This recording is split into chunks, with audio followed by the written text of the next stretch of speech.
It's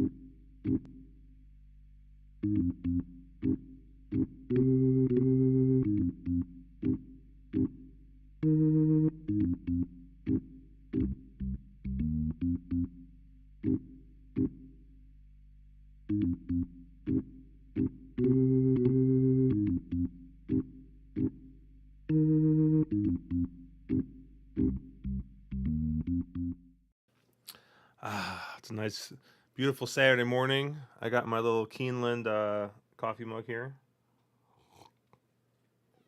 No mimosas today, unfortunately. I think last Saturday we went through about 8 or 9 bottles of champagne. So I think mimosas are going to be on hold for a second here. But yeah, we have a nice full day of racing today, and our man on the street is not on the street today. Mark. No, not on the street. Not on the street. I took a weekend off. I always in the middle of Saratoga meet, get a little exhausted. We have the On the Wrong Lead team plus about 10 other Discord friends who are going to be in the tail end of next week in Saratoga. And I figured, as horrible as it is, I kind of got to do some yard work and, some prep for being a drunk degenerate for 5 days in a row. You got to check on the bees, don't you? I got to check on the bees. Yeah, I do. Make sure the bees are doing okay. Wait, hold on a second. Does that mean that you are going to be possibly defending bees? I could be potentially defending some bees. So that is probably the appropriate. Josh was just waiting for that to come up somehow. He was so waiting to use that. Caleb, how are you doing? I'm doing good. Yeah, doing pretty good. Pretty okay card at Saratoga today. I mean, without rehashing the field sizes and stakes issues. I mean, I think the early sequence looks, I thought, kind of straightforward. So I'm going to try to hit it multiple times. But weather looks great, so it looks like we might have a good day. Yeah, I'm this early sequence. I'm totally betting with my heart, not with my head. So I have a single in race 3. Thank you, Mark, for pointing it out. Yeah, I mean, I remember capping this card on Thursday, and I saw a horse, and I went, "Oh God, that's the most Josh horse I may have ever seen." And then 2 races later, I went, "Oh, there's another Josh horse." So yeah, I found the Josh horses. I think you mentioning capping this card on Thursday. Caleb and I last time were being just complete degenerates playing League of Legends and drinking bourbon with third place finisher Murphy, aka Greg Callowag, and Evil Bob Dole. And Caleb brought up a point where he's very much not I'm going to cap the night before person. He's very much I'm going to wake up early, get my coffee, get some food in my stomach, just kind of clear my head, take a nice big shit, that kind of stuff. And then he starts capping. But Mark, I know you are like, as soon as the card comes out, you take like a quick pass, and then like the night before you have your notebook already, and then you take another look through it, through the morning before, right before you get on track. You swear because the horse that you wanted to single scratches, and you scratch it out. But why don't you talk a little bit more, I guess, about that process? Because I mean, I'm even worse than Caleb because I usually don't cap till about 2 minutes to post. So why don't you walk through, I guess, your kind of quick little process there? Yeah, I mean, for me, I tend to cap. First thing, my mornings at work at my real job are pretty slow, so I'll normally get into work and I'll cap the card that's the one that was just came out the day before. So I'm normally 2 or 3 days ahead. And then after I cap that card, I'll come back to normally today's card, and apply things like workout reports. I'll take notes. I'll finalize structure, that kind of thing. I try to do it so I look at each card 3 times. So normally I have an initial pass, which is probably 2 days before, where I do my rough handicapping. A day before, I'll go through and, or the night before, normally apply those, workout horses, and, then tend to take a rough pass at structure, sequences I'm interested in targeting. And then the morning of, it's going to be apply scratches. Did it affect any sequences I want? Did it affect the pace complexion of anything I wanted? And just do my final handicap there. I find if I do it that way, I tend to miss less things. I respect the Caleb system of morning of, get up, fresh, clean head, and really work through the card. My and problem fresh, is clean bottom. You got to remember the shit part. exactly. You're really trying to drive our lady contingent talking about Caleb's bottom, aren't you?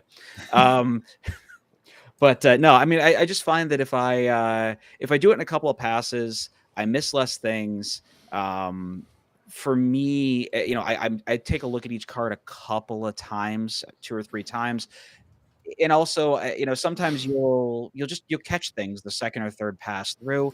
And I find out if I try to sit down and spend 2 hours really just deep diving and getting everything finalized, I get exhausted. So a couple of 30 to 45-minute sessions with a card, and I'm pretty good. That's what works for me. Everybody's different. Everybody's approach is different. There's no bad. Obviously, Caleb is very successful with what he does, so it obviously works for him. So, and honestly, Josh is very successful with what he does. So, Yeah. And it just depends on the card too. I mean, if it's Breeders' Cup, like I'm looking ahead of time. If it's Kentucky Derby, I'm looking a little bit ahead of time. But I think when it's Saratoga and it's 5 days a week, and I'm generally also taking a look at Del Mar in the evenings, like I'm just like mentally fatigued at the end of the day after capping Saratoga and Del Mar. Like the quality of my handicapping, if I try to look at the next day Saratoga after handicapping 22 races and 150 horses or whatever, like it's just not there. So like I kind of need to just like chill their evening, get up early and start fresh. But there's a time and a place, I think, where I would do some more early prep. Yeah, I will say Kentucky Downs, where there's like 20 horses every race. Well, yeah, I just cut back to pick threes. I will say I definitely do my best handicapping first thing in the morning with a cup of coffee. So I understand the Caleb system. That's when I definitely am the freshest and I'm thinking the best. So yeah. I've been told I do my best handicapping 5 minutes a post with only optics. So I mean, I got 12,000 reasons why that works for me sometimes. How about your pick 6 last year that you hit up here? How much did that pay? Oh my God, that was only like 20. It was only like 2,200, but that was pretty funny. Okay. That was pretty funny because Caleb is like, oh yeah, there's a pick 6 carry, and he had just like mentioned it, and I was like, I guess I'll look at the pick 6, and like I just capped it like I think with like 10 minutes a post. So, but. Yeah, hopefully we have a nice strong start this week. It looked like I took a look at the weather ahead for when we're going to be there, and it looks like Wednesday is going to be chance for rain, about 40% chance.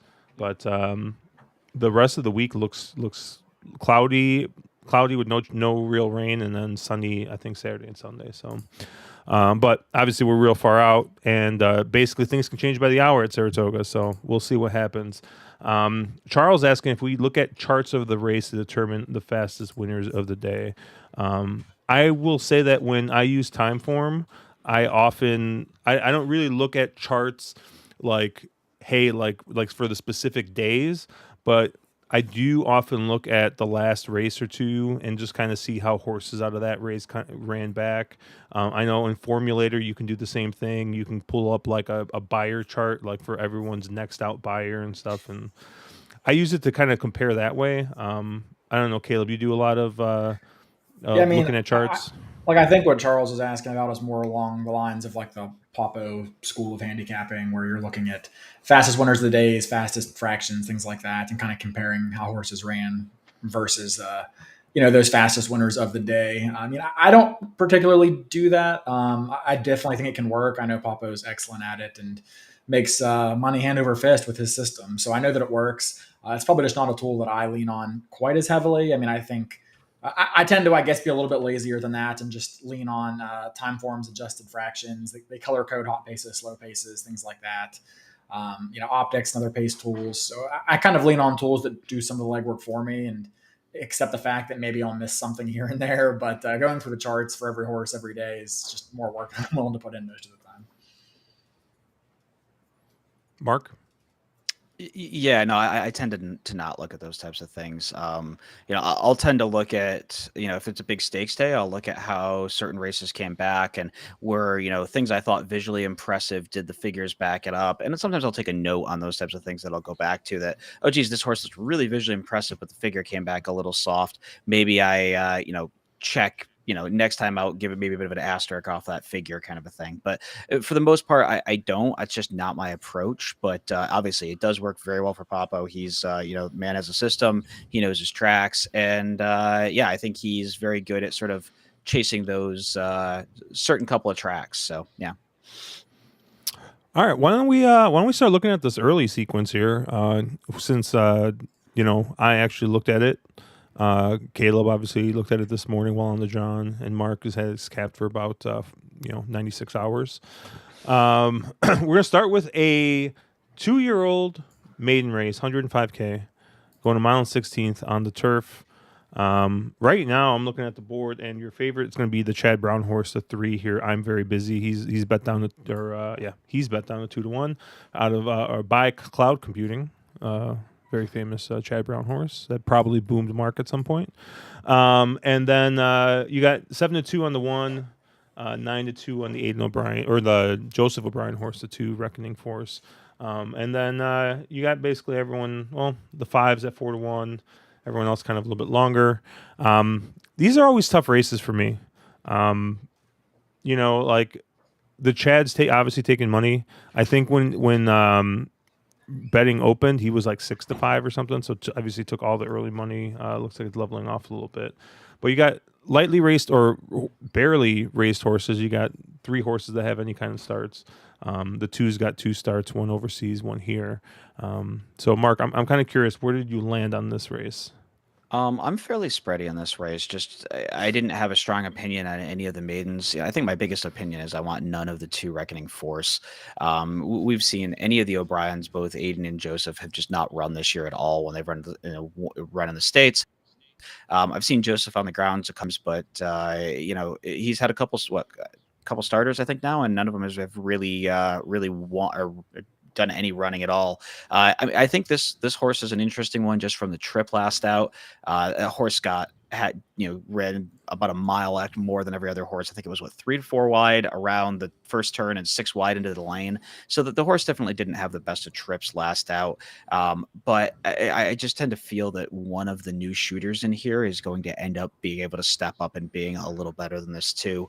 I sort of ended up on the 1, the 3, the 5, and the 8. I realize that's 4 deep. I'm okay being more spread in this type of a race, looking for a price. So I used the Shig horse with Joel up, the favorite who is the Chad Pratt horse, the Pletcher Ortiz, and the Sayas up for Maker horse. I'm kind of I figured this 8 Fire Baron would take some money. I'm a little surprised the horse hasn't taken more money, just given how good those connections have been so far this meet. Yeah, we got Temple City Dynaformer on top. Where's Nick Feldman at? Yeah, I'm going to say the one downside here is that Maker debuts going over a mile. He's a 4% at that angle. There's some certain times you draw some asterisks because people want to show off their good horses up at Saratoga. So, maybe that's not a good normal angle. They need a couple starts, but maybe they have one really live. There was no standout Works horse in here. I thought the Works kind of looked consistent for all the horses. There wasn't somebody who, geez, this horse I need to be more aggressive through this one. So I'm okay being a little spread here. And then I have opinions later on in this pick 5 sequence. Yeah, I've never really thought of Maker as a first-time starter trainer. I've seen him more as like a claiming, hey, take someone else's horse and put it long on the turf. Caleb, Yeah. where did you kind of land here? Or go ahead, Mark. No, the other thing I was going to say is that Sayas does ride for a couple of other barns that are quite a lot for a couple other barns that are in this race. So I find it interesting that Sayas ends up on the Maker, which is the price of them all. And again, Maker isn't a fire first early trainer, but also Dwayne Lucas isn't, and he'll come up here and win a couple maiden races every year at Saratoga. So there's certain things that never happen except for when you're at Saratoga, and Yeah, I mean, I guess I kind of agree with Mark for the most part. So we can talk tickets at the end, I suppose, after we get through the sequence. But I'm going to be very heavy through the 3 and the 5 here. Nothing too creative. Chad Brown, first-time starter on turf, obviously. Pretty good, angle there. That'd be my top pick with the 3. The 5 is the other horse, English Channel. I mean, obviously an excellent turf influence. You get Irad up for Pletcher. Historically, Pletcher not the best with debut turf runners, but I think that if you shrink up that sample size a little bit, he has gotten better in recent years. The fact this horse was stable at Monmouth maybe gives me a slight pause, which is the reason I would probably tip the 3 as my top pick here. But I think that those are both horses I'm going to use prominently. I'm having a little bit of coverage to the 1 and the 4. The 1 is another horse with pretty good turf pedigree. Shug, a guy not really known for getting first-time starters to win, but he has had a couple of them that looked pretty good and that did win first time out so far here at Saratoga. So I'm going to give this horse a little bit of my money.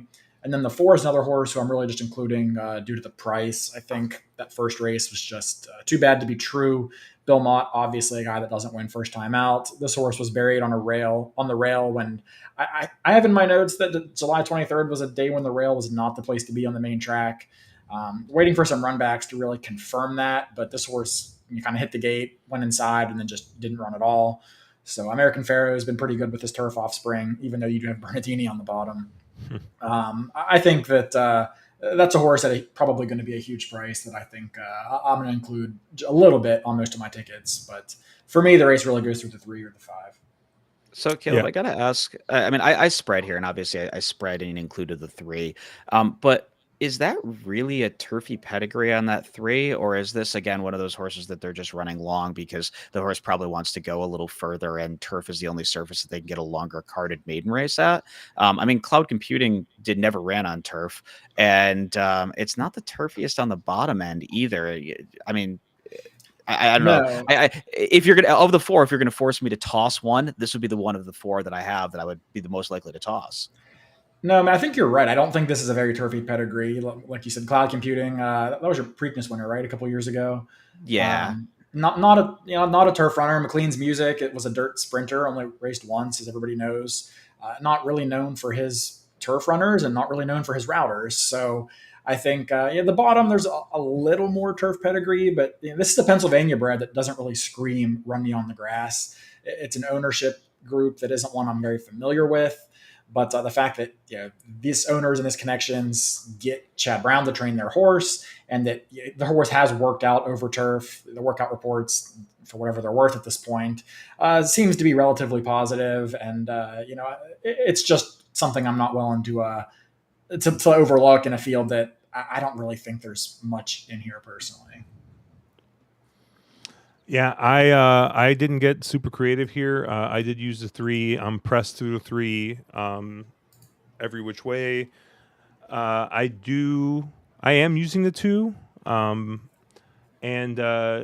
think of the runners that Joseph O'Brien has had, this is probably the one that's at least shown a little bit. Finishing 4th in that last maiden. So I don't know. I'm gonna give another shot here to this 2. And I actually used the 7 Torigo. Danny Gargan is really good on the turf. You get Mooch aboard, who has not been riding great, but is still is 2 for 8 the last 2 months with Danny Gargan. So he's at 25%. The works look pretty good. Looks like they've run it on the turf a couple times here at Saratoga.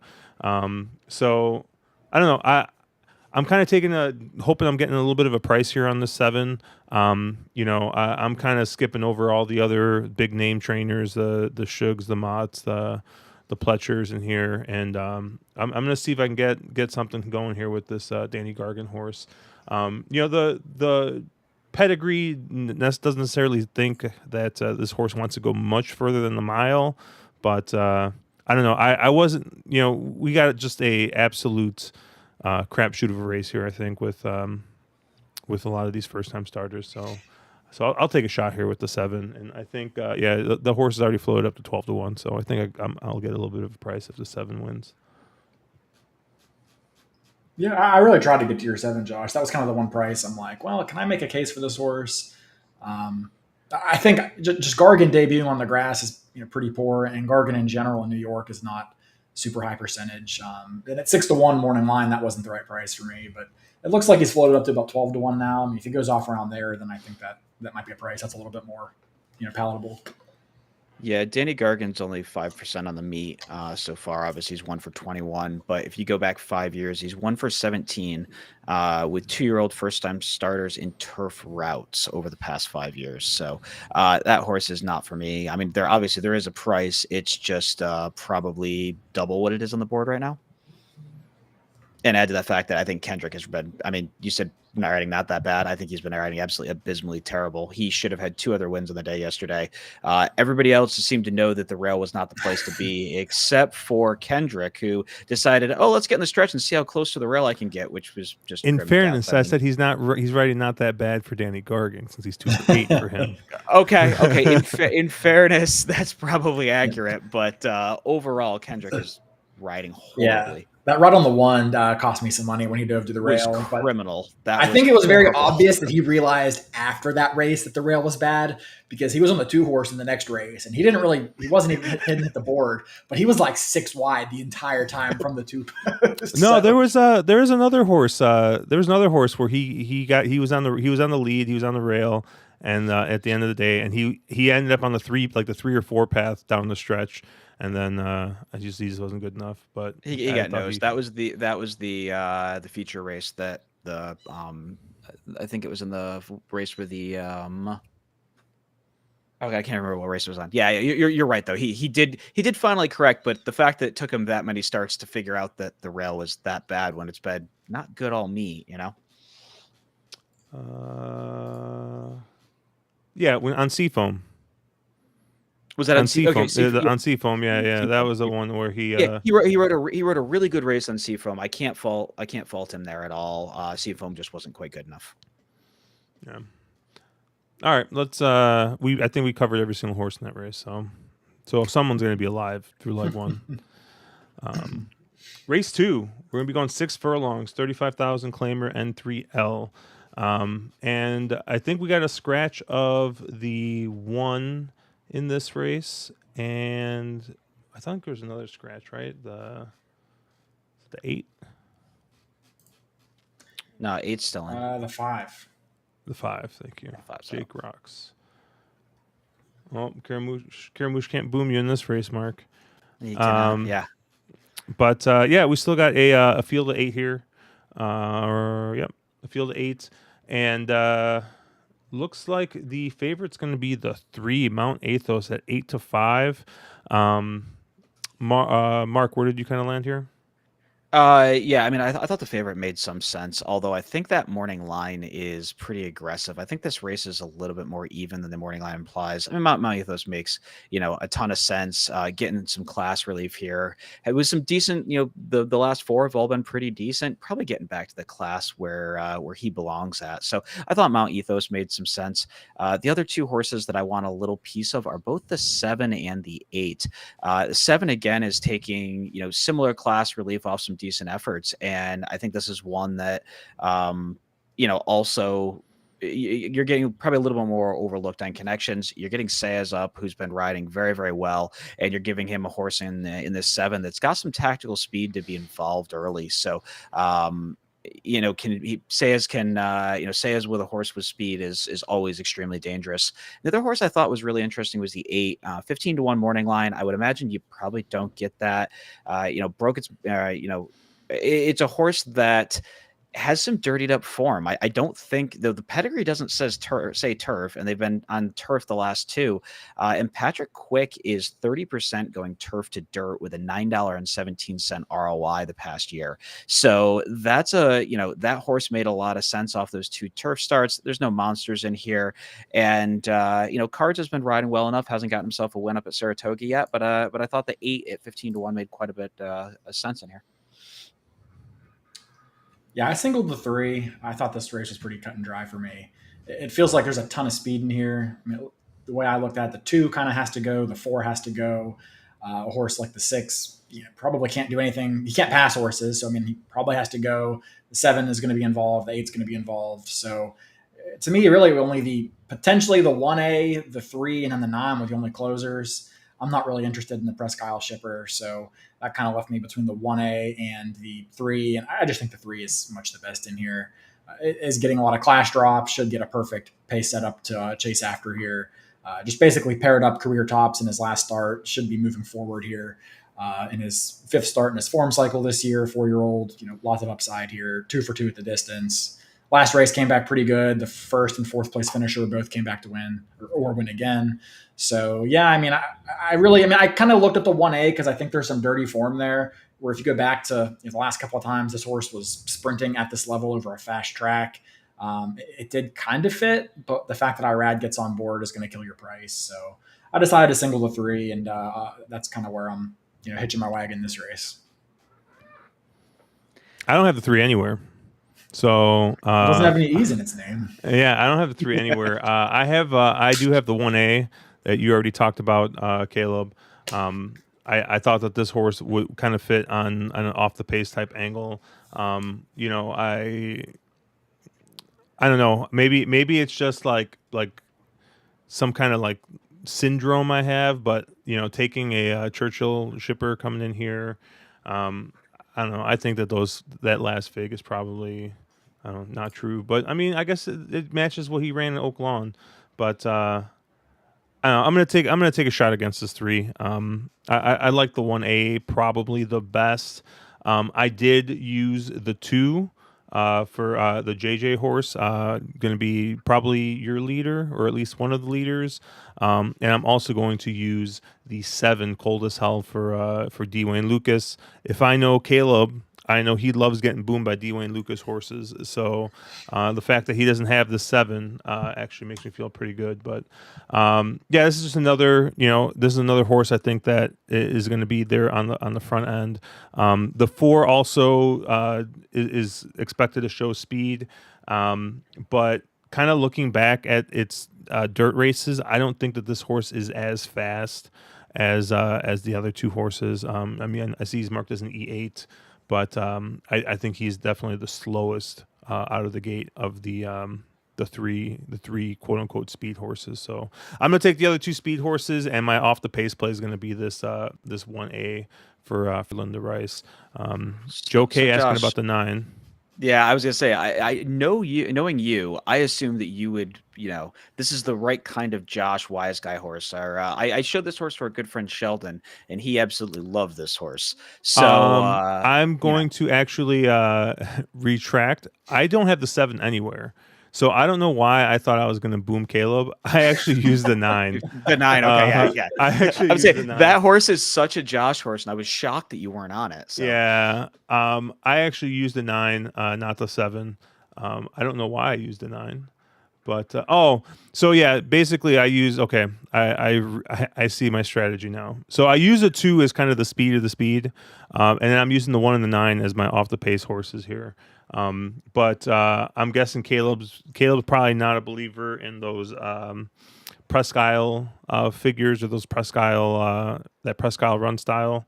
But yeah, the fact that that Jose gets aboard this horse kind of interested me as well. But I did like the 9. I used the 9. I used the 1, the 2, and the 9, not the 7. Yeah, I thought the 9 was actually quite interesting. Jose Ortiz was up on the 2 back win at Presque Isle, and this horse has got a pretty defined every other type pattern. And I think this is sort of the every in that sequence. And also, if you look at the pedigree doesn't to me really scream, synth or turfy, which is, obviously turf tends to play more towards synthetic capping. So I didn't see where that horse really screamed turf pedigree. So I thought that horse made a fair bit of sense. And also if you are playing the inbredness that is horse racing, Kevin Rice is Linda Rice's brother. Jose Ortiz is Linda Rice's brother, and Linda's niece Taylor married Jose. So there's some sort of keeping the peace for Thanksgiving dinner. Isn't Linda his mother-in-law? I thought it was like step aunt or something. Oh, whatever. Okay. We need like a family tree with a yarn. The Linda Rice family tree is hard to keep up with. But. Anyways, I did. I'm posting my ADW here because I did want to show. Yes, I know I talked about the 7, but I am using the 9 here. But I know I mean, Joe and chat also said any thoughts on the 9? Yeah, I mean, the horse has the right run style, so I sort of tried to get there, but my big hang up was the 2 tries on dirt were just beyond terrible. And I can't, yeah. 1 start maybe I can forgive, but 2 starts, combined beaten lengths of 60 lengths or 50 lengths, excuse me, just, hard for me to go back to, backing a horse like that. That just has shown absolutely no ability to handle dirt whatsoever. So, yeah, I mean, Jose gets up, which I did find interesting, and the run style fits, but I really just, probably have a strong opinion on the 3 that I'm not going to look to get too creative. Well, if your 3 booms me, I'm going to be very upset because my single here in race 3, I'm hoping to get a price on, but we'll see. Race 3, we're going to be going 5.5 furlongs on the turf. And really all you need to know is that Larry Ravelli has shipped a horse in. He's shipping in the 9. You like apples. You get Ricky Gogo Santana aboard. And if there's one thing that Ravelli horses do is they go fast. They break out of the gate. He's like a mini Wesley Ward here. So I will say that historically, Ravelli has not shipped well to the Saratoga. I want to say, Mark, I'm sure can look it up, but probably in the fast 5 years, he might have like 1 winner out of probably about 15 or 20 attempts, if I had to guess. But Mark is Googling. I'll have it in a second. Man, DRF is so slow. Yeah, it is a little slow. I do find it interesting that he had this horse at Colonial, and he shipped it up here. I know he doesn't. Like I said, he isn't. Believe it or not, Josh. In the past 5 years, Ravelli has had 11 starts at Saratoga, 2 wins, so 18% wins, 36% in the money. So it seems like those are fairly normal Ravelli anywhere stats, right? I mean, it's actually low for him, but yeah, but it's interesting because a couple of years ago, I remember they had some crazy stat. I think he was even worse, but yeah, I found it interesting that this horse was at Colonial, but I know he doesn't really have a. He's been running horses at Colonial, obviously with Hawthorne not running right now. They're running their harness meet, so he kind of just doesn't really have, with Arlington not running over the summer. He's kind of just been bouncing around, but yeah, I mean, this horse was working at Colonial, working pretty well. Yep. Whatever is showing on stream is not showing your display right now. That's weird. Yeah, I mean, it looks fine in restream, but on the actual live feed, it looks like, I don't know, it looks like pixelated Japanese porn. It looks like it's fixed Japanese porn, Mark. Ah, there it goes. Cool. There we go. Yeah, that was weird. I don't know what was going on there. But yeah, the I don't know. I'm gonna run with a 9 here. E8 on the outside. You're gonna get like I said, Ricky's gonna go to the front, and this is Larry Ravelli's basically main patron here, Patricia's Hope, Richard Raven. So I don't think he would ship this horse up if he didn't think he had a live one. I think this is what Mark calls well meant. But he could have. There's a ton of races they could have ran at Colonial, and they decided to come up here. So I'm gonna take a shot here with this 9, and I'm gonna be singled. I'm taking the complete opposite approach. I think this 9 was room on the bus kind of a horse, because Ravelli has another horse in here in the 6th race that is a New York bred that I think has a huge chance. I kind of think this is the horse that he kind of thinks is going to win. And the 9 horse was, well, we're already shipping 1. We got room on the bus. So I tried to like your 9 because I always try to make a case for Ravelli in turf sprints because he's almost like a Wesley Ward kind of guy. Like that is the one thing he does exceptionally well. But every set of figures I look at, this horse is just too slow. Brisnet, time form, Thorograph. I just can't get there, even though the horse is probably your controlling speed. So for me, I mean, I kind of had like a 1A and 1B in this race. The 3 was my A, Blazing Star. Sai has been riding very well, especially on the turf. He gets up for Maker, which has been a very hot connection so far at the meet. He ran admirably last time, kind of finishing mid-pack against much better horses than he's finding here today.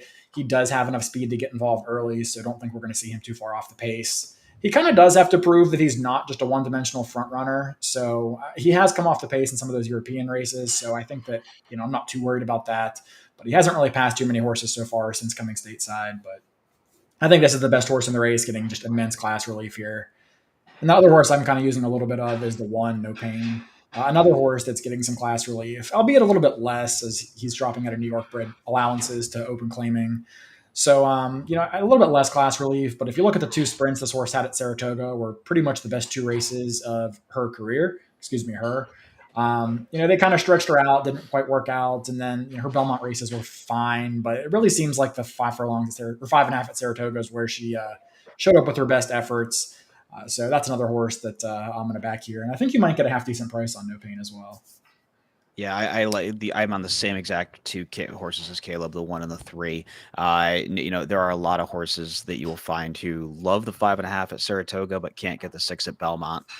That's a very, very common angle, actually. So, I thought the 1 and the 3 were the 2 that I had the most interest in. I don't really have a ton more to add here. I mean, obviously, if you're going to take a shot against the 1 or the 3, I completely respect that. Neither one of them is a win machine by any. You get 1 for 8 and 1 for 11 lifetime. So, I don't think that they're the best, but they both are getting just all the class drop in the world as well. So hopefully they've found their friends at this point. So the 3 couldn't win under Brian Lynch, couldn't win under the priest from MASH, and you guys are going to go ahead and you're gonna hit your wagon to this 3. Okay. Yeah, we are, because there's a big difference between $110,000 N1X allowance and a claiming 35. That's an absolute class cliff, and I think getting back to finding his appropriate friends, or finding her appropriate friends. Losing by 20 lengths and 4.5 lengths in turf races, like losing by 50 lengths in dirt racing. So, well, yeah, but look at the running lines. That was a horse that was involved early and then just gave up late because the horse couldn't get there. You're going to have a lot softer company here and probably a softer pace complexion, and maybe that horse doesn't just stop. You look at that 2 back under Brian Lynch, first, then goes 7th by 7.5, right? So that's a horse that got headed, wasn't quite good enough at an allowance company, and then just stopped. And that, whatever, there's a lot of horses that happens. They get nosed and they just go, oh, I'm done, giving up. And, all of a sudden this is going to be a lot softer company, and that horse is going to be much more game. Okay. I'll take your word for it, Mark. And Caleb. Caleb was more convincing than you, though. I mean, we're on the same 2 horses. You know how this is going to go. The Ravelli horse will win by 10 lengths now. Probably. Or the other speed will somehow show up. I did see Nick Feldman likes the Amos horse. Which horse is that? Is he on the 5, probably? Yeah, the 5. Yeah, the 5. The 5. Roads. Yeah. Indiana Grand. That horse just seems to have not improved. I looked at that horse for quite a while, and that is, and I see this sometimes with some of these Amos horses, similar sort of, we talk about this with certain other trainers where they don't improve from 2 to 3. And that's sort of seems to be what this one, has happened with this one. Honestly, if I'd seen more out of that last out effort in Indiana, I'm assuming was a softer field, going 5 on the turf. I would have been more interested in this one, but it seems like this one just, I mean, the horse broke its maiden here at Saratoga, running the same distance, and that figure, at least on Brisnet, that fits very well in this field. I would think that horse has to, off that maiden break effort, probably improve a little bit. Well, yeah, it should be somewhat competitive in here. My other thing is if Amos has got a live one, he's probably not putting Trevor McCarthy up on it. Yeah, I mean, I tried to make the case for the 5, but again, I mean, I think the 9's quicker. The 5, with Trevor 2 for 69. I'm probably a little out of date there, but kind of hard for me to love that horse at only 5 or 6 to 1. 2 for 74 is what the updated Brisnet Yeah, he had 5 miles yesterday, so yeah, just not getting there.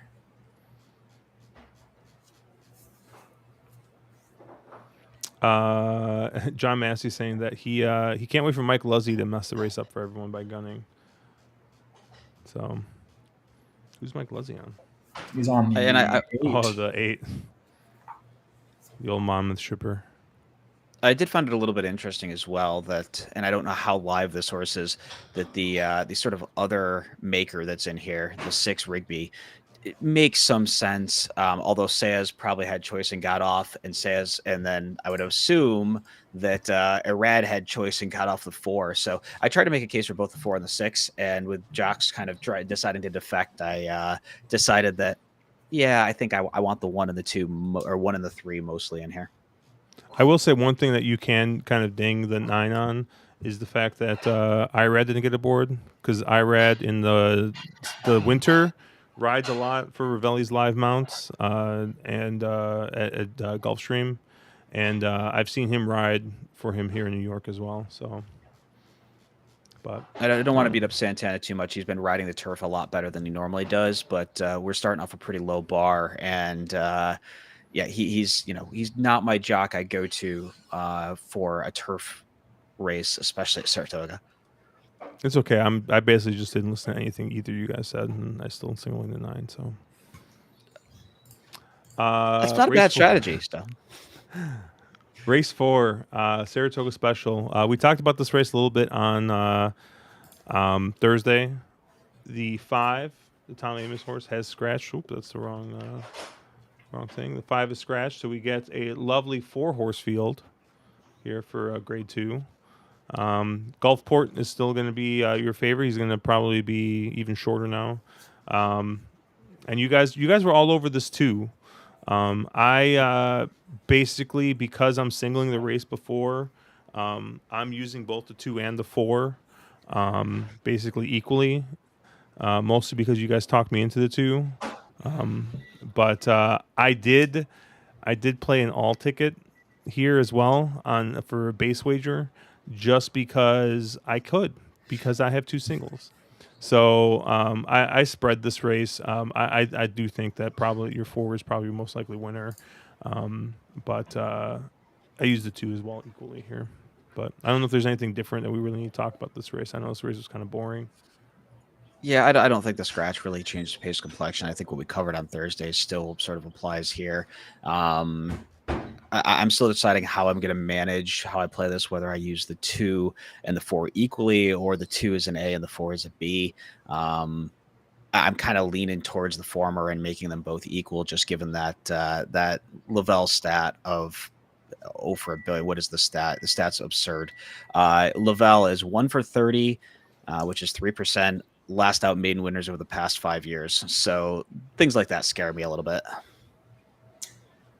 Yeah, so I think there's nothing to talk about this race from a handicapping perspective. I think it's more from a structuring perspective is where any value comes. Josh, I can't really give you shit because you're singling a horse that's probably going to be 8 or 10 to 1 in the previous leg. You can give me all the shit because I'm going to use. Mark, you deserve all the shit yeah. because you've been on all the logical chalks so far, and to use both of those horses equally is a travesty. It is. I have a $10 pick 5 going through the 2 and a $1 pick 5 going through the 4. So, I think you don't have to toss one totally, but I think you have to, heavily leverage one. Yeah, the one I want to heavily leverage is the 2. I think that's the horse that I like the most, but I don't know. Caleb did not see. Caleb's been finding this funny when I use a defensive B alert on him. Wow, I'm probably using the least defensive B of anyone amongst the 3 of us. What, the 4? I mean, you're using them equally, and potentially Marcus as well. That's true. It's a defensive A. That's even worse. Oh, I don't have a defensive A alert queued up. Sorry, guys. Oh man. Yeah, I really don't. There's nothing really to add to this race. Like I said, I played a all ticket basically just based off the chaos factor and based off the fact that I am double singled in this pick 5. So I feel like if one of the outsiders win, I don't know. I think there's value there, even though, like I said, I don't think it's a 4-horse field. There's so much fuckery all the time in short fields. So I just couldn't trust it just singling either the 2 or the 4. So But I'm expecting a 3-way pace meltdown in a 4-horse field. That would be peak Nara. but you know who I could trust singling, and that's his Finger Lake shipper in race 5, the 1. Oh baby, this is the lowest speed I've seen in quite some time at Saratoga. I looked. Caleb basically pinged me and said, "How much money are you losing on this horse tomorrow, or today?" And I had to take a look for myself. And yep, I am definitely singling this one horse, Toscanova Beauty. What's funny is Brisnet absolutely loves this horse. Brisnet's got this horse number 1 on Prime Power by quite a bit. Usually, if there's like a difference of like 5 or 6 points, I forgot what the stat is, but usually like there's a very, very like positive winning percentage. Not so much return on investment, because usually those horses end up being the short priced horses, but still, like it's just for the fact that this is shipping it from Finger Lakes, because it takes class and other things into perspective. It's interesting that this horse is should be your favorite, but is listed at 7-2. I think is like the second or third choice in this race. Yeah, I think this horse gets loose on the front end, and hopefully cashes my pick 5 here after Ravelli just clowns you guys in race 3. But Caleb, how did you kind of see this race? I see the same as you, Josh. I don't have a whole lot to add. Lone speed, horse inside draw. Yeah, I don't know the connections at all. I'm just hoping they don't do anything dumb. Just get your horse out there, let her do her thing, put her on the front, and make them come and get you. This horse is 2 losses, 2 of her 3 career losses came over a sloppy track, so much better over fast going. You should have a nice fast track today. Is a standout on any set of figures I look at, with a huge pace advantage. And I guess my only question is, what price do we think we get on this horse? Because they're not connections or a Finger Lake shipper that I think is going to get pounded, but it's a pretty bad field for a New York bred N1X allowance. I mean, do we get 7-2? Do we get 2-1? Do we get?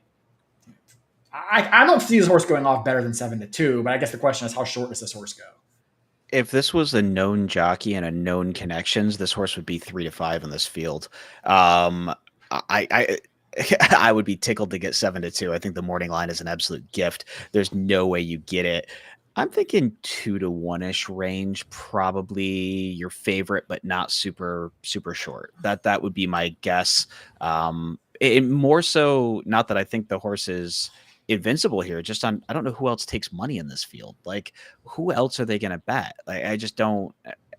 I would imagine 2, 3, and 8, I guess, but right. Like, I mean, 8's the other horse, but again, that's not connections that are going to take money. Maybe the 3 takes some money, but that the figure on that maiden special last out didn't come back super strong, and like there isn't that horse. I mean, Irad's getting up for Ultras. That horse probably takes some money as well. Although Ultras's barn hasn't been super live this meet, I don't know. It's just I almost think that you get a shorter price on the 1, given the fact that people don't have another place to go. Like, what else are you gonna bet here? I mean, maybe they bet the 3 just because of IRAD. The 3 is going to get bet because of the connections, the switched into the hot barn. I mean, the Lasix, like the 3 is probably going to be your second or third choice in here. Probably second, yeah. But I do not think this 3 is the second or third most likely winner. So I think there could be some value in, in some exotics, perhaps. Yeah, this is also, why is race 5 still has the 4 as rider TBA? Race 5. Oh, never mind. Race 5. Sorry, the 4. Okay, never mind. It said rider TBA, but it's Cardenas. Not that changes anything. On mine. That's weird. Yeah. Yeah, I see Benjia on mine. Hernandez. Yeah, it looks like it was a late change to Cardenas. It looks like. Nick does bring up a good point about the 1 here, that like he doesn't trust it away from Finger Lakes. The one time the horse shipped to Aqueduct was 89-1 and didn't run a step. Actually lost to the 8 by quite a bit. I mean, I think that's a fair criticism. I guess my perspective is I'm willing to give the horse a pass. I mean, this is a horse that always runs forward. Came out next to last that day, didn't really do any running. Aqueduct's a quirky track, to say the least. It's a very unique surface. it was a huge step up in class at that time. So I'm willing to give the horse a pass for that effort. Um, I guess if the horse burns me again, maybe I'll learn. But I really have nowhere else to go in this race either, which kind of is what Mark alluded to as part of the problem and part of the reason why I'm just kind of anchoring to the one. Well, my biggest concern with the one is the distance. This is a horse that's only ever run out to 6. You're getting a full extra furlong here. I don't know if that really makes a difference controlling speed. As long as the jock doesn't go stupid and get this one to settle, it's probably fine. But it always does. Anytime you're asking a horse to do something they've never done before for the first time, that's always a scary thing, especially at a really short price. So there is a price in here where, again, anywhere near 7-2, that's totally win bettable for me. If this horse goes off at 6-5 or something, then no, I'll just be horizontally levered through this horse. And the one horse that I do find a little bit interesting in here that no one has talked about yet is the 7, who will be a B on my tickets. Valueha something, I don't know. Josh can tell me how badly I pronounce that. But Robbie Davis trained horse, Jackie Davis getting up. Jackie hasn't had a ton of live mounts this meet, and this is a horse that is just quite honestly been on the wrong surface the last 3 of the last 4. Broke her maiden on the dirt. I realized the figs didn't come back very strong for that, but she doesn't have Tomlinson's to say she should really handle sloppy going anyways. And then all those turf tries were just quite honestly the wrong surface. I think they're finally getting this one on the right surface. And I don't know what Robbie's relationship is to Jackie, but you almost wonder if this one is kind of super live at a bit of a price here. And I don't expect this one to take any money on the dirtied up form. This isn't, obviously, we've already said this isn't the strongest race. I realize this race probably needs to come apart a little bit or come back to this 7, but I always like Jackie. I think she rides really well, and I think at a big price on a horse that's going to get completely lost on the board, that 7's a little interesting. John Massey likes this 8, which I think you talked about a little bit, Caleb, to Nick Feldman's comment that the 8 beat the 1 when at Aqueduct.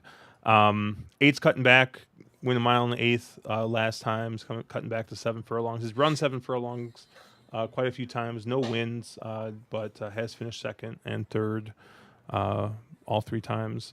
So I think if you look at the Belmont race 3 back, I mean, that race seems to fit in here. But I mean, any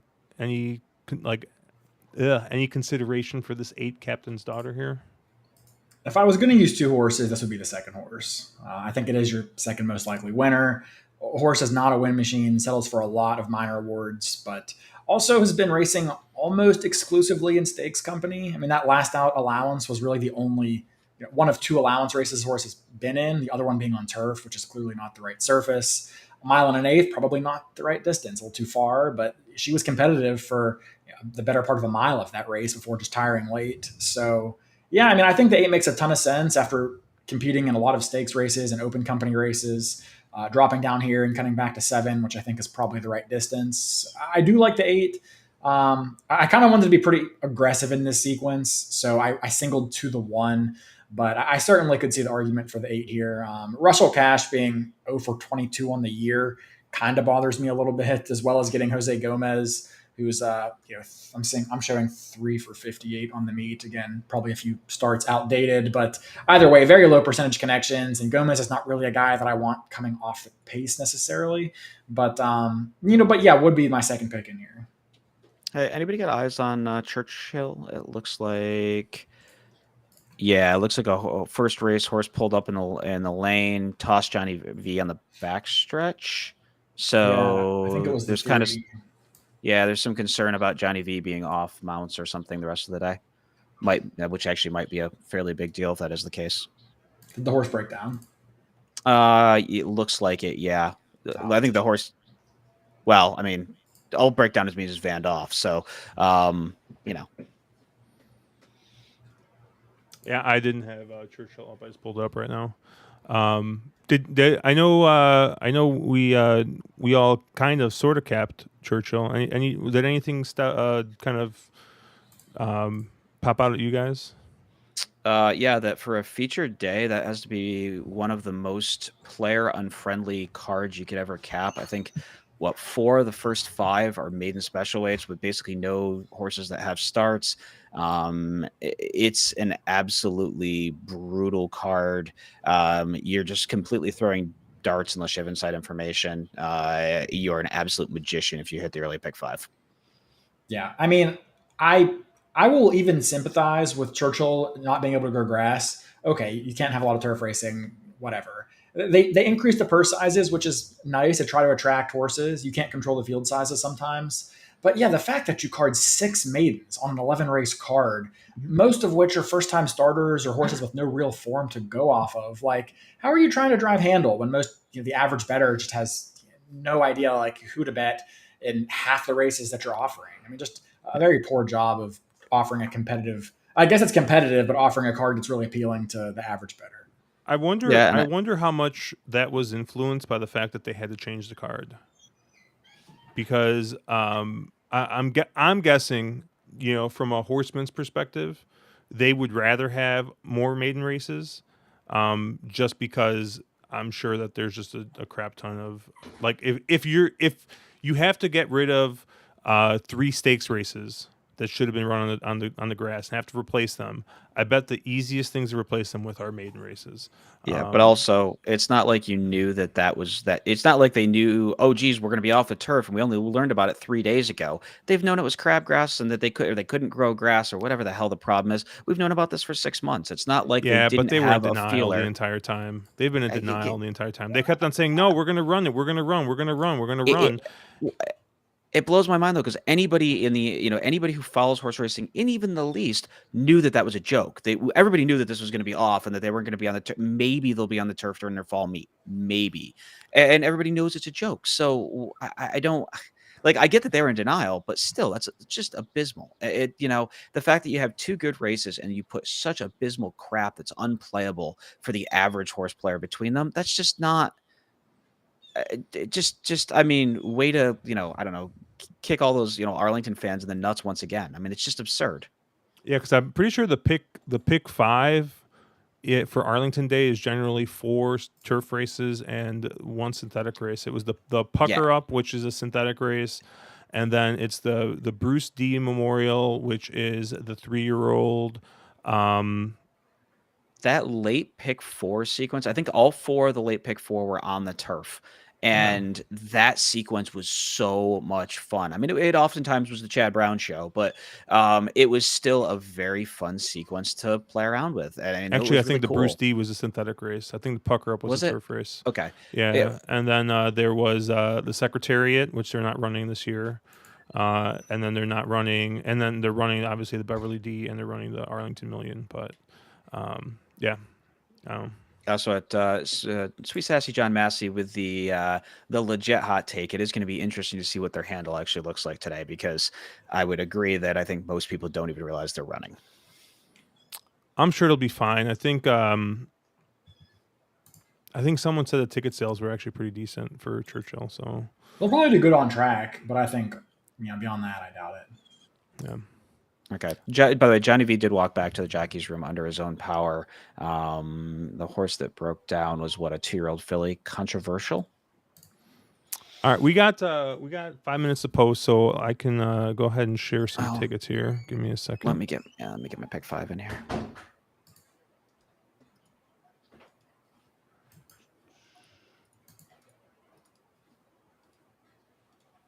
I'm just opening these up here.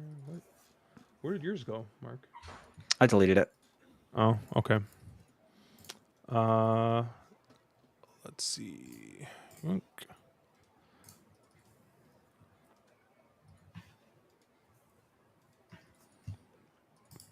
So these are my tickets here. I'm going to be 237. I'm going to be pressed through this 3 for a couple of bucks.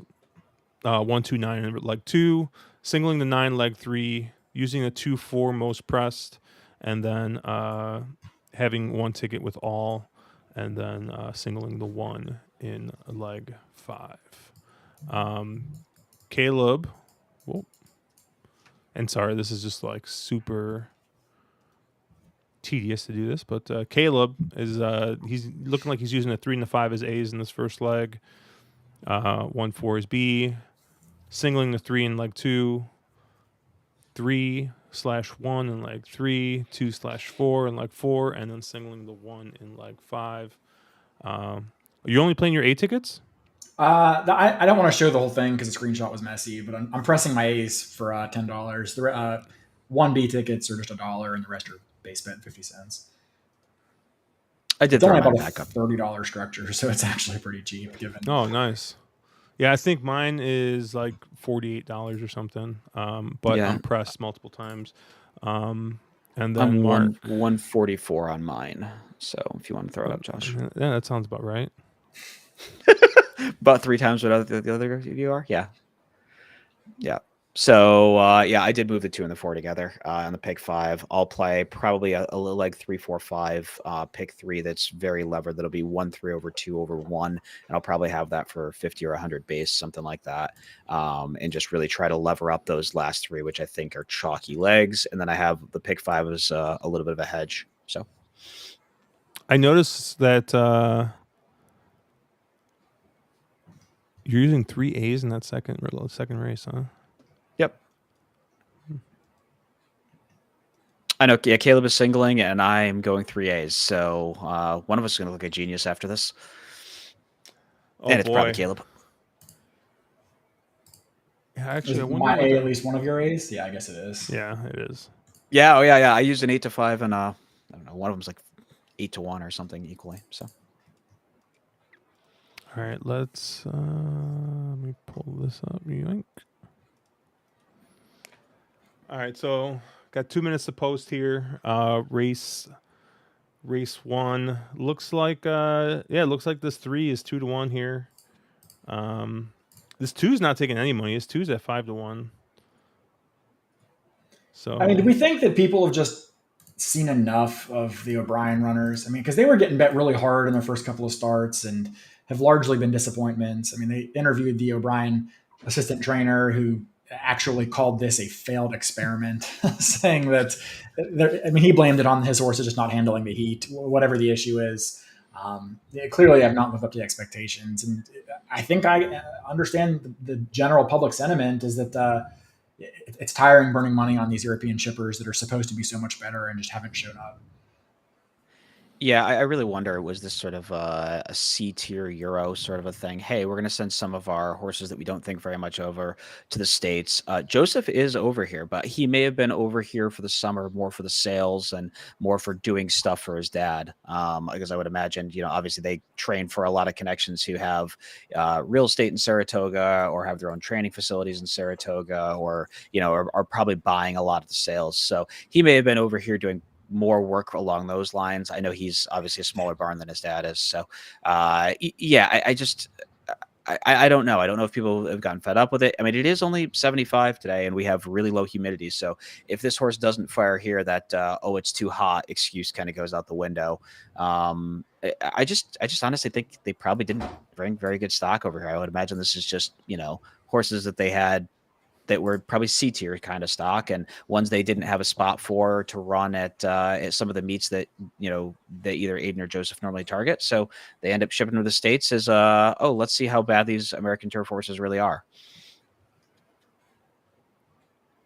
And I would also say, I guess another thing is the Euros tend to not push their 2-year-olds as much early. So yeah, I kind of wonder if, they were expecting Euro type 2-year-old company and hope these are good horses, or these are okay horses, but they're just not as used to having the American 2-year-olds who are more cranked first time out.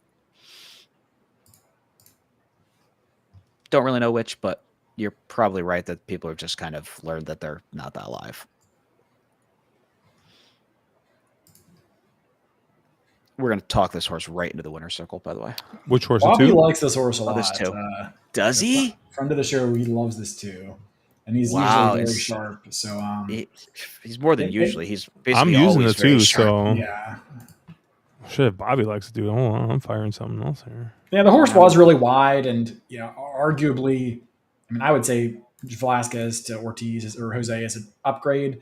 Maybe that's more of a lateral move, but yeah, I mean, the latest work report says this horse bolted at the turn, so I'm sort of struggling to these 2-year-olds, they don't really, handle turns all that well sometimes, especially the Europeans where they largely race just on the straights. So, I mean, there's a price that maybe that horse makes sense, but it's not 5-1 for me.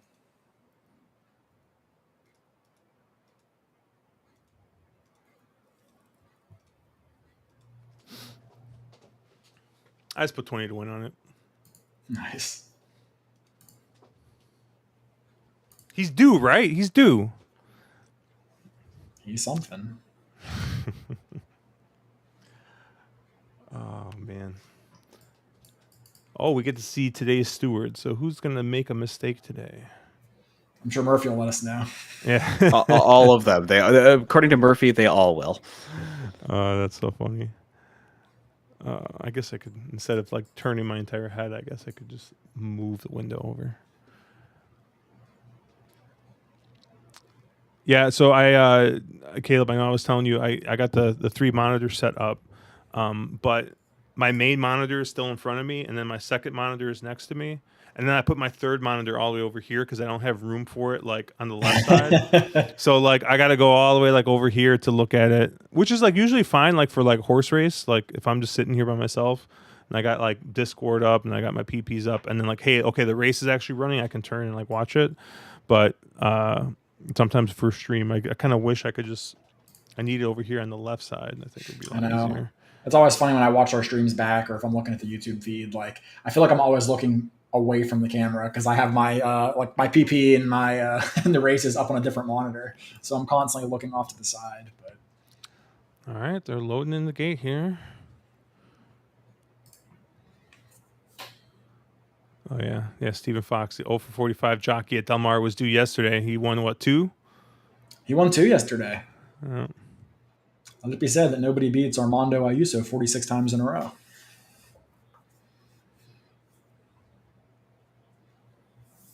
All right, the 6 grabbed the lead early.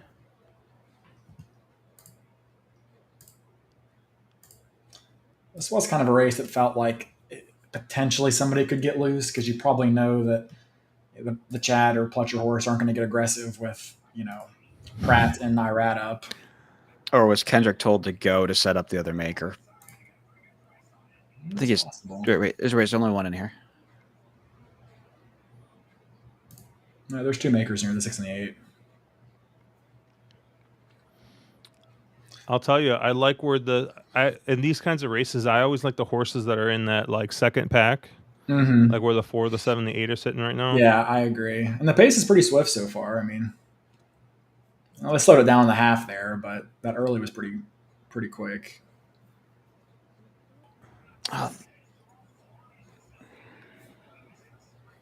Is this 7 loaded? He looks loaded.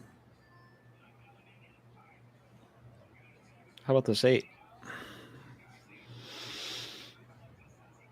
Oh boy, there comes Reed Shad. tripped out if he's good enough.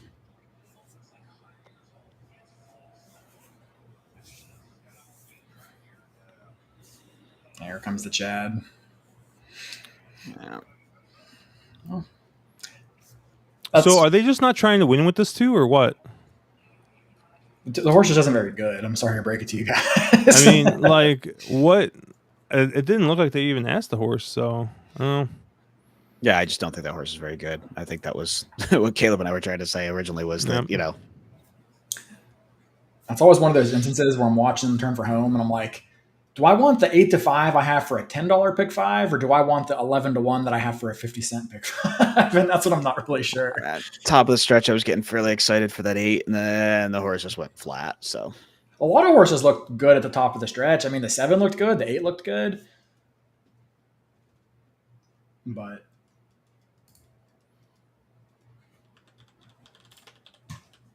as much smack as I talk about Pratt, that was a very nice ride, saving all the ground on the inside and making that nice middle, inside move, which a lot of 2-year-olds don't make. So pedigree be damned, that horse likes the grass.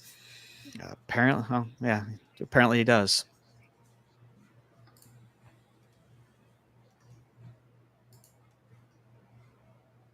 Kind of crazy though, if you the 3 was the only one of the kind of 4 logicals in there that really showed up, and then you had some prices underneath. Kind of interesting if you're a vertical player there. Yeah, I kind I of wouldn't agree. have had that 4 anywhere. So I had the 4. I mean, I talked about him a little bit on the dead rail last out on the dirt. That kind of, I mean, maybe it's just he likes the turf better, but I don't know that I could really like slammed anything there. no, I mean I like the 2, the 3, and the 7, but yeah. Yeah, I would have loved to know what Jose's orders were there with that too. That was sort of interesting.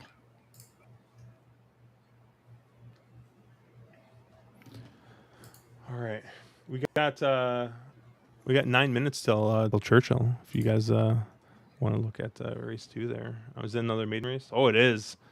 Because I know you guys love these maiden races. Where did I go? Where did I pick here in my my contest? I went for the 2 who was taking all the money apparently, which is understandable. I mean, I wasn't getting too creative here. It's a gun runner.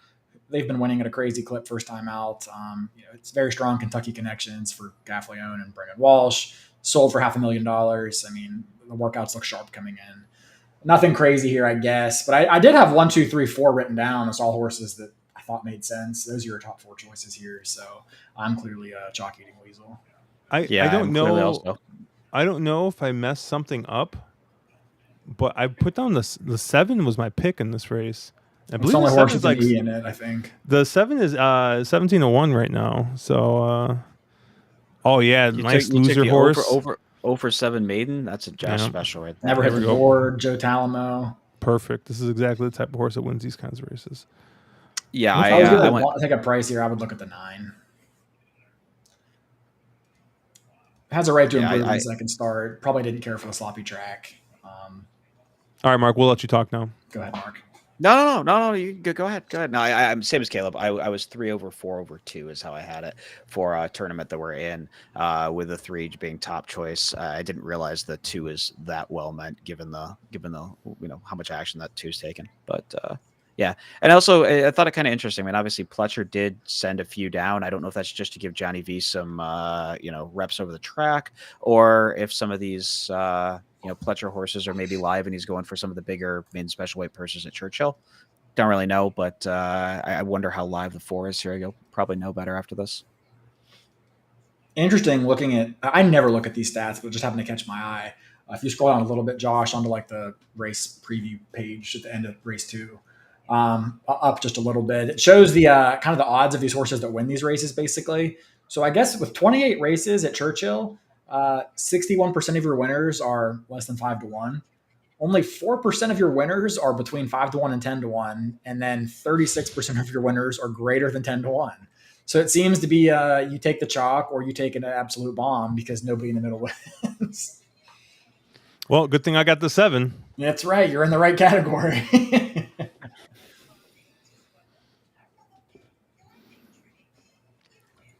Yeah, I will say my 8 that I said the morning line was bad on at Saratoga is basically got cut in half at first tick. So Charles saying Junior's riding so much better at Saratoga. It looks like he's got a second win in riding. When was it? Was it 2 years ago that Junior just started out like hot as all hell and was leading rider like after the first like 2 weeks or something like that? Mark, do you remember? I do not remember Junior being leading rider, but that doesn't mean it didn't happen. I think it was the same meet that Kendrick won like 5 races the first like week or 2. I think he won as many races in like those first 2 weeks before he won, like he's won the entire meet this so far. But yeah. Oh, he's talking about Gulfstream. Nick is.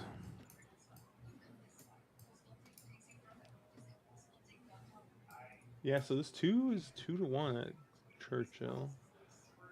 Whatever. I guess I'm take a shot with the 7. I got a little bit of win money. I got an exacta keying with the 2 and the 3, 7. Figured I capped it, right? Might as well. I'm trying to be disciplined.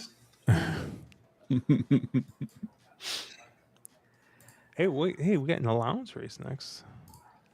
I mean, you playing Arlington Million Day at Churchill is like extra Schadenfreude, right? Or like extra Stockholm Syndrome. It's like there's like multiple layers there. Yeah, I mean, it is what it is. I right? mean, they killed off your home track and then moved it to their home track and then gave it back its name, and then I've taken all the turf away from it.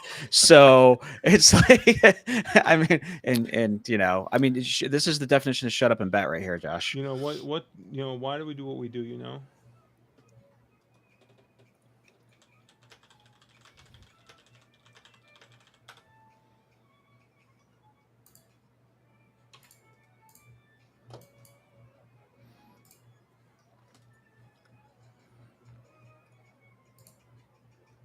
Charles saying, the Exacta paid 21 to 1.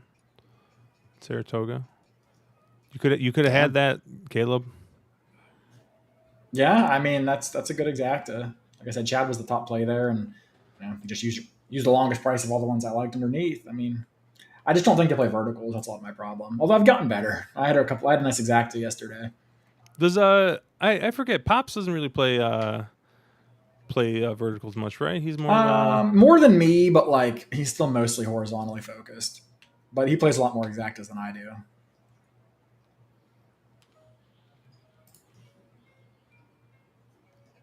They're taking their sweet time here. Oh, there's still 3 minutes. Did you watch the first race, Josh? At Churchill? No. Yeah, I just see if it was speed or what the track was doing. I think the replay is up, but I know. I know that there was a spill. I don't see the replay yet. I know there was a spill, so it might not go up right away. I was really hoping there'd be a pan where they would show the turf course. Dude, the turf course when I was there, did I send you guys a picture? It looked awful. It was like awful, yellow, horrible. Yeah. How can they not grow grass in Kentucky? I mean, Kentucky Downs obviously has no issues. I mean, they can run an entire meet on it. Remember when we didn't have turf racing like all last year at Churchill because they were putting in the new turf course? Yeah, that's why like mountains of dirt in the middle, so you couldn't see where the horses were going down the backstretch. Yeah, they didn't have they didn't run on the turf at all in the fall meet. Right. So it was just not good. Like we knew it was quirky, right? Just given the way it was playing during their spring meet, like during Derby Day, like I think we've all made a lot of money betting horses back out of those Churchill turf races that were compromised by the condition of the tracks. Like we knew it was quirky, but it was hard to think it would be this bad. Yeah, I mean, like I think we said it on stream on Thursday. Like, who would have thought that they'd have a hard time growing grass in Kentucky? But I guess that's what happens when you use Bermuda instead of Kentucky bluegrass. But I'm not a superintendent though, so who knows?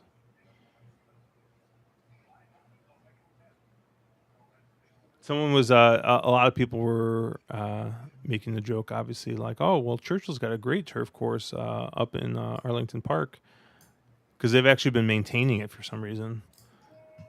So the turf course still looks fine, still looks good. The it's what a freaking nightmare this all is. But hey, but they sold all the plates, I think. I don't know if you guys saw that they had like the auction. Yeah. Did you get yourself like a hot lamp? No, I'm curious. I'm curious what the next lot looks like. But my guess is that everything's going to be super expensive. Yeah, somebody sniped out the hand sanitizer stations out of my cart last minute. I was pretty torn up about it.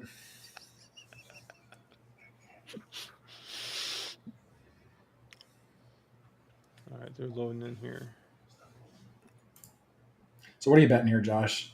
You're betting just your 7 to win? You're playing a pick 4. Don't lie to me. No, I just got the 7. 7 to win. I got a 7 over 2-3 exacta key box. Wow, that was like the quickest load to gate open I've ever seen. Like I'm not even sure they had the gate closed behind that horse.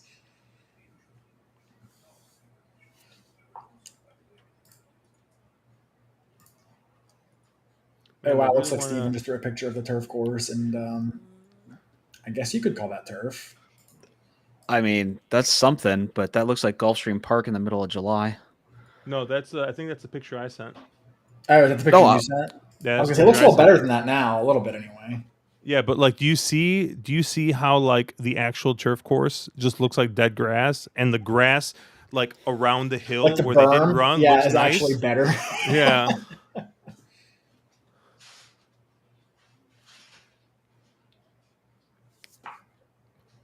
I'll tell you, these fractions are These feel a fast, little right? quick.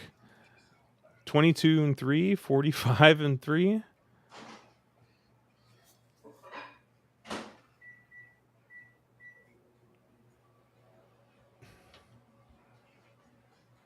Come on, get up 7. Oh, don't. Oh, you got to win bet on it. That's okay, I guess.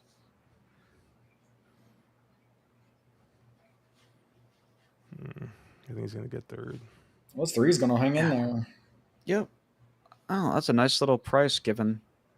Thought that was a pretty logical horse to end up on. The old splits acta. Splits acta? Yep. So You get the exacta, but you get a horse in the middle. Oh, I gotcha. Gotcha. You Never so you heard that run one. first and Okay. third. First and third. Okay. Okay. Isn't that like that's an omni swinger, right? Oh yeah, you hit that. Oh yeah, from 6-8. Yeah, so that was from 2 months ago.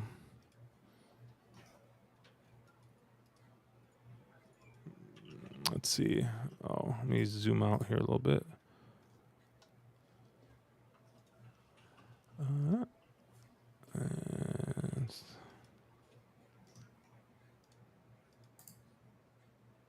Yeah, so as you can see here, this grass looks good.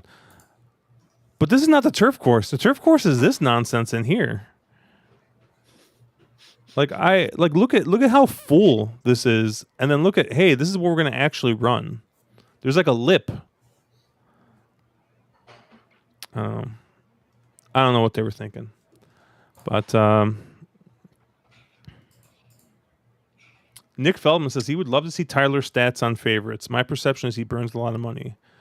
Mark, is there a formulator stat for no, that's probably like a stats racelines nonsense thing. Yeah, I can pivot it around trainer. I can't pivot it around jockey.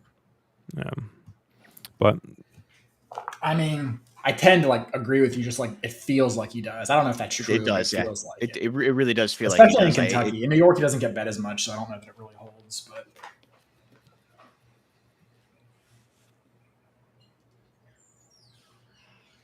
well, that 2 didn't run step. Nor I did mean, the he 4. ran. He just lost. Well, I was more interested in how Pletcher's got a bunch of shippers later on in the card. I was wondering how they would be running early, and 4 didn't show up there. So, wondering if he, just was what trailer fill, as Caleb says, or airplane fill. Room or on the bus. Room on the bus. There we go. Room on the bus.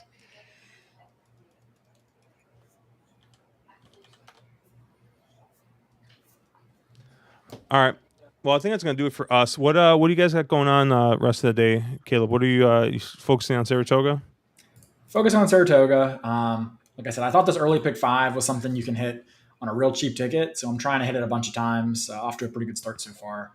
Going to look at Saratoga. I mean, even kind of the middle sequence, I think, looks pretty approachable. I don't have any like spot plays that I found yet, but I think the whole card, looks very approachable.